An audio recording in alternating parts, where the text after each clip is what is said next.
3 महिन्यानंतर इलेक्शन आहेत. आमचे नाना भाऊ इथं मुख्यमंत्री बनतीलच.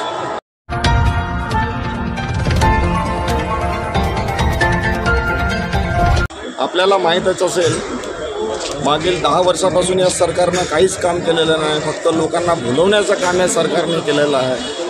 त्याचाच आगाज आहे का पूर्ण देशामध्ये. आता मागील 10 वर्षामध्ये लीडर ऑफ ऑपोजिशन नव्हता, आता लीडर ऑफ ऑपोजिशन इथं आलेले आहे. देश पातळीवरचे जे प्रश्न आहेत ते यांनी काहीही सॉल्व्ह केले नाही.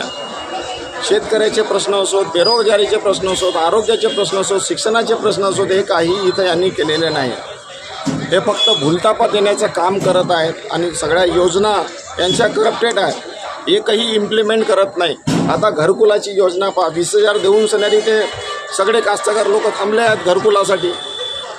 या क्षेत्रामध्ये तिरोडा क्षेत्रामध्ये गेलो, शिरोडा क्षेत्रामध्ये गेलो, सोनेकारी म्हणून गाव आहे, त्या गावामध्ये 75% ताडपत्री आहे त्यांच्या घरावर. तुम्ही त्या गावी गेलात तर तुम्हाला दिसेल किती मोठे मोठे छिद्र पडले आहेत.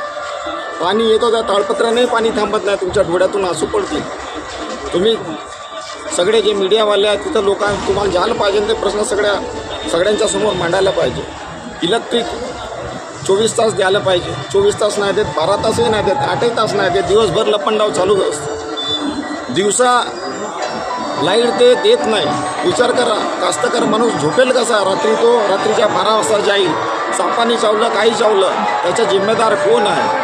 हे सगळे प्रश्न इथं उपस्थित केले आहे. रोड तुम्ही बघतच आहे, बपाऱ्यापासून तर तुम्ही तुमसरपर्यंतच्या रोड आहेत, मोठे मोठे गड्डे पडलेले आहेत, जवळपास 20 लोक इथं मेलेले आहेत. याचा जिम्मेदार कोण आहे? हे प्रश्न विचारण्याची गरज या सरकारला आहे.